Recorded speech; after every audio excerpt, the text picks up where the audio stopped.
네, 오늘은 의로운 판단의 때라는 제목으로 계속적으로 고린도 전서를 전서의 말씀을 듣기 원합니다.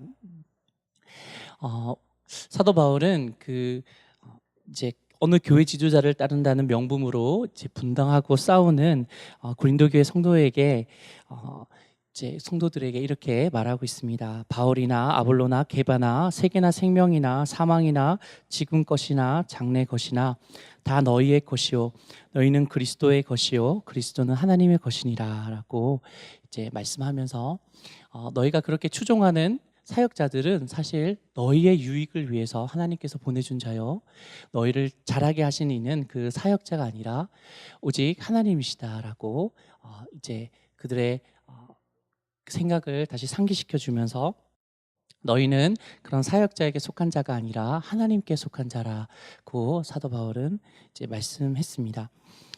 또 사도 바울은 마지막 심판의 때를 상기하면서 너희가 스스로가 맞고 저쪽 무리들 아니면 저 사람은 틀렸다라고 말하는 것에 대해서 우리가 조심해야 되고 그런 판단이 헛됨을 그들에게 알려주고 있습니다.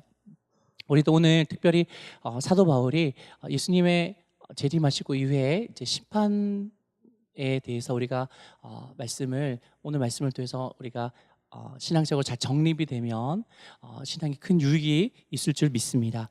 우리 5절 말씀을 같이 읽어보겠습니다. 네, 같이 읽겠습니다. 그러므로 때가 이르기 전 곧 주께서 오시기까지 아무것도 판단하지 말라. 그가 어둠에 감추인 것들을 드러내고 마음의 뜻을 나타내시리니 그때에 각 사람에게 하나님으로부터 칭찬이 있으리라. 아멘. 근데 그 사도 바울이 여기서 그때라고 말하고 있습니다. 그때가 여러분이 잘 알고 있듯이 예수님의 재림의 때죠. 예수님의 재림의 때 인류의 역사는 이제 지금 2018년입니다. 인데 이때 인간의 역사는 멈춰지게 됩니다. 멈춰지고 이제 영원을 향하여서 이제 시간이 바뀌게 되죠. 또 성경은 계속적으로 이제 예수님의 재림의 때에 대해서 반복적으로 말씀하고 있습니다. 그때 예수님께서 재림하시고 이제 심판을 하십니다. 그때 심판을 하시는데요. 우리가 그때까지 판단을 하지 말라라고 말하고 있습니다. 우리 여기서 말하는 판단과 우리가 평상시에 어떤 것들을 이제 판단하잖아요. 근데 이거는 예를 들어서 어떤 것을 사거나 할 때 사니까 이거는 사고 나니까 점점 더 좋은 것도 있고 사고 나서 잘못 샀어라고 이렇게 판단하는 그런 것들을 말하는 걸까요? 이 판단이라는 것들은 이게 심판이라는 뜻이 이제 내재되어 있습니다. 예수님이 하시는 것이 심판이기 때문에 너희가 분별은 하되 분별은 매우 중요하죠. 분별은 하되 너희가 예수님의 그런 위치에서 판단하는 심판하는 것들은 해서는 안 된다라고 이제 말하고 있습니다. 우리가 예수님께서 재림하시고 영광의 보좌에 앉으셔서 성경에 보면 흰 보좌라고 합니다. 흰 보좌에 앉으셔서 우리를 심판하실 때 우리 그 모습을 우리가 어떻게 상상하고 있으신가요?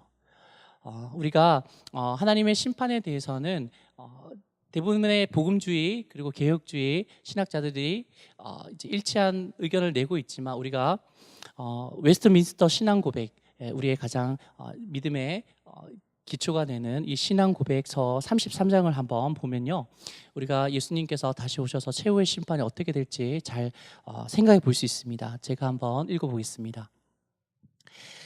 네, 웨스트민스터 신앙 고백집 33장의 최후의 심판인데요, 첫 번째는 이렇게 나와 있습니다. 하나님께서는 예수 그리스도로 말미암아 의로서 세상을 심판하실 한 날을 정해 놓으셨다. 예수 그리스도에게는 모든 심판하는 권세가 성부로부터 주어져 있는 것이다. 그날에 타락한 천사들이 심판을 받을 뿐만 아니라 이 땅에 살았던 모든 사람이 그리스도의 심판대 앞에 서서 자기들의 생각과 말과 행동의 전말을 밝히고 그들이 선악간에 몸으로 행한 것에 따라서 보응을 받게 될 것이다. 아멘. 여기서 보면 심판 때에 타락한 천사들, 그러니까 사단의 무리들이죠. 그들이 심판을 받고 뿐만 아니라 어떻게 나와 있죠? 중간 밑에 보면 이 땅에 살았던 모든 사람들이 그리스도의 심판대 앞에 서서 자기의 생과 말과 의견의 전면을 밝히고, 누가 밝힌다고요? 자기가 밝히는 거죠. 그렇게 생각하면 참 두렵고 떨리는 순간입니다. 우리 모든 자들이 그리스도의 심판대 앞에 설 것입니다. 그리고 그들이 선악간에 몸으로 행한 것에 대해서 따라서 보응을 받게 될 것이다 라고 이렇게 말하고 있습니다. 우리 계속적으로 말씀을 보면요, 오늘 본문의 3절을 한번 보면 이렇게 말씀하고 있습니다. 우리 같이 한번 읽겠습니다. 너희에게나 다른 사람에게나 판단받는 것이 내게는 매우 작은 일이라 나도 나를 판단하지 않아노니.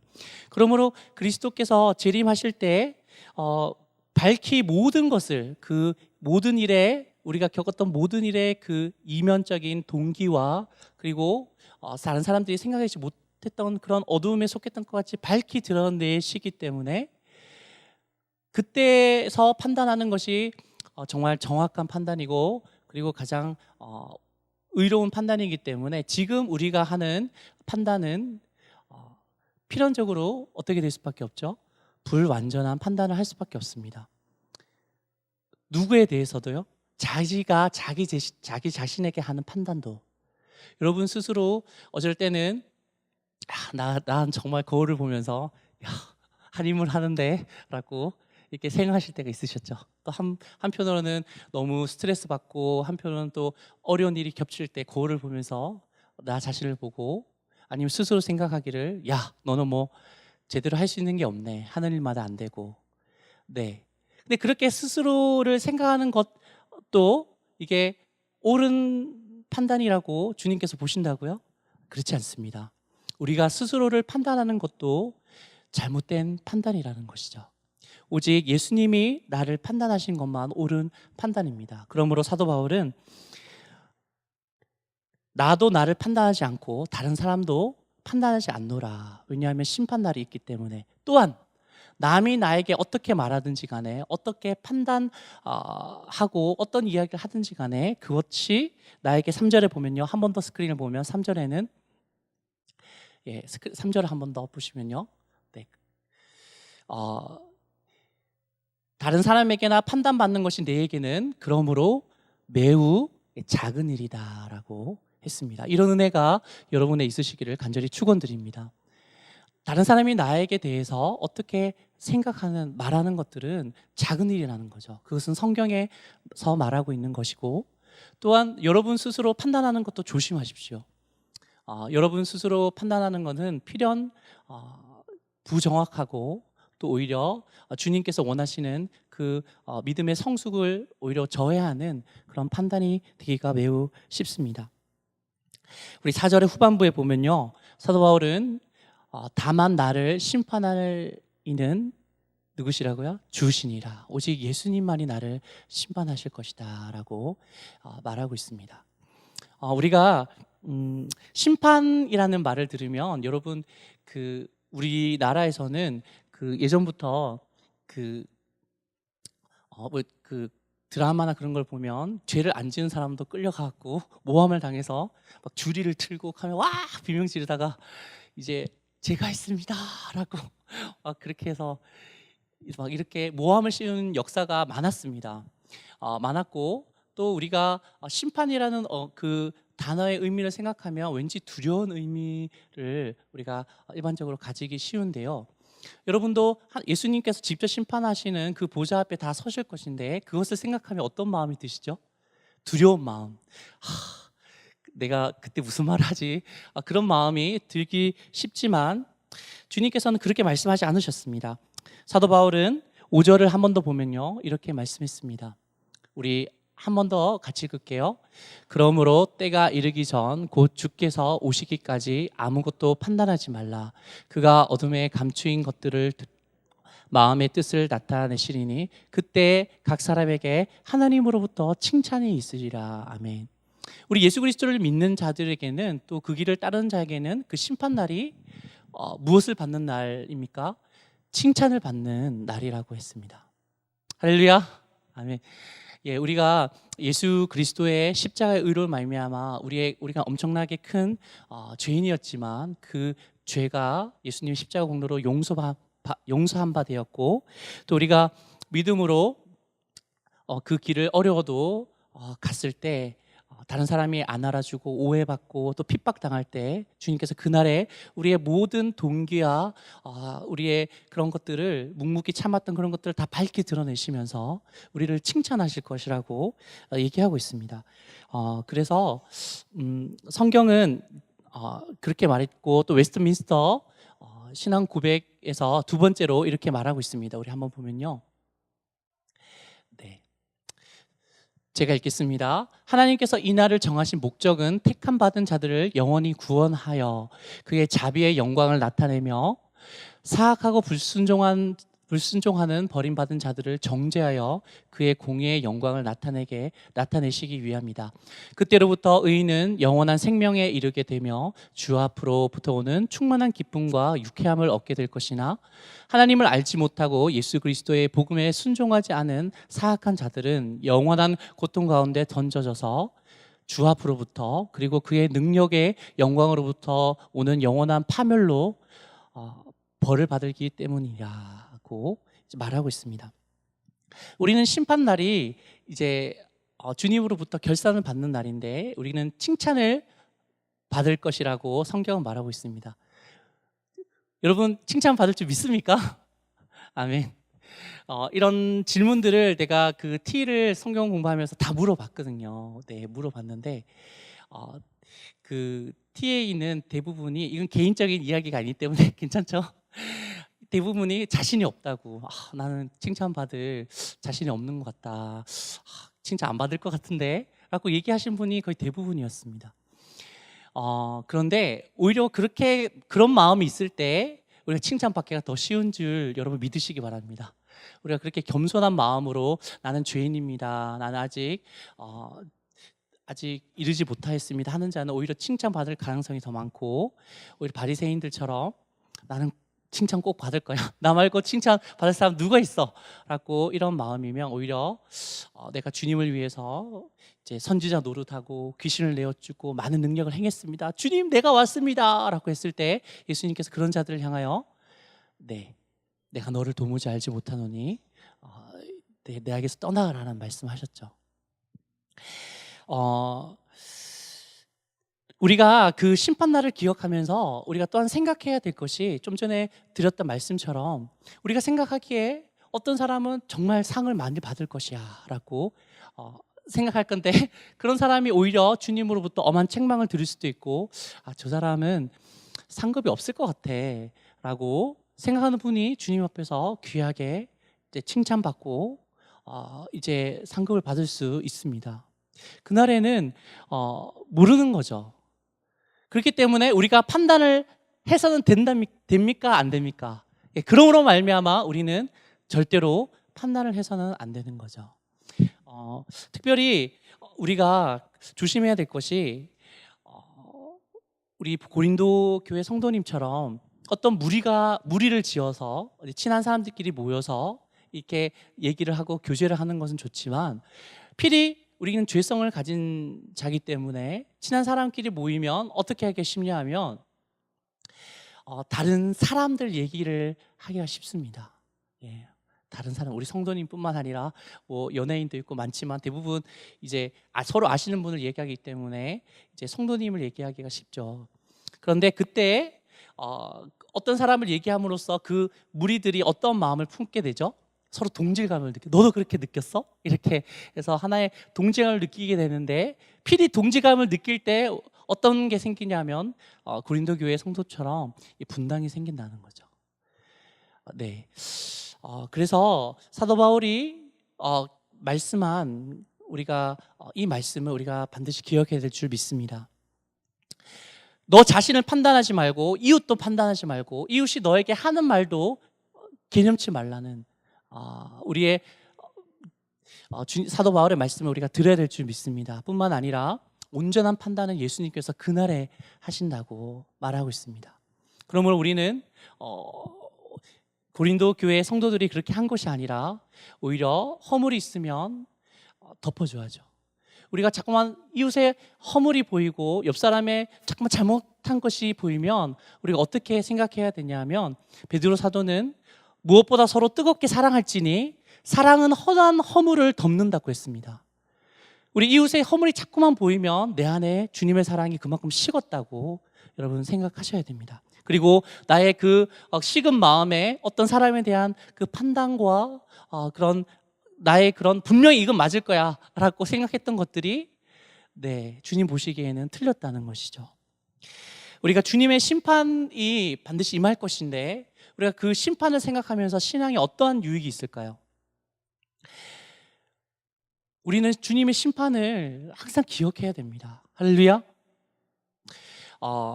수도원에 제가 예전 설교에서도 한번 말한 적이 있었는데요. 어떤 수도원은 이런 얘기를 한답니다. 계속 침묵하면서 일주일에 얘기를 할 때 죽음을 생각하라, 죽음을 생각하라, 이런 말만 할 수 있답니다. 물론 그렇게만은 아니겠죠. 그런데 대침묵 기간에는 침묵을 하다가 말할 수 있는 것은 너의 죽음을 생각하라. 이 말은 너의 마지막 때, 다시 말해서 너의 심판을 기억하라라는 말이죠. 우리가 주님의 심판을 기억하면 신앙에 큰 유익이 있습니다.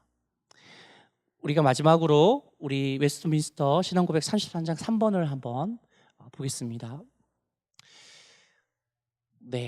제가 읽겠습니다. 장차 심판날이 있으리라는 것을 그리스도께서 우리에게 확실하게 확신시키자 하셨던 것은 모든 사람이 죄를 멀리하게 하고 경건한 사람들이 역경 가운데 있을 때 큰 위로를 받게 하시기 위함이었다.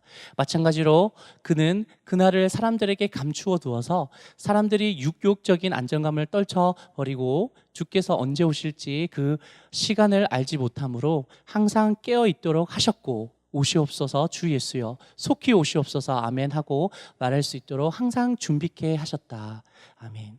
여러분이 예수님의 그 엄미한 심판대 앞에 우리가 서서 물론 우리가 심판을 받을 것이고 우리가 칭찬을 듣겠지만, 우리가 그 심판날, 두려운 심판날을 기억하는 것이 왜 중요하냐 하면, 우리 여기서 볼 때 그 심판날을 기억할 때 모든 사람들이 죄를 멀리하게 하고, 경건한 사람들이 핍박과 복음을 위해서 핍박과 믿음의 삶 가운데 애매한 고난 가운데 어려움 가운데 있을 때 큰 위로를 받게 하기 위함이었다라고 말하고 있죠.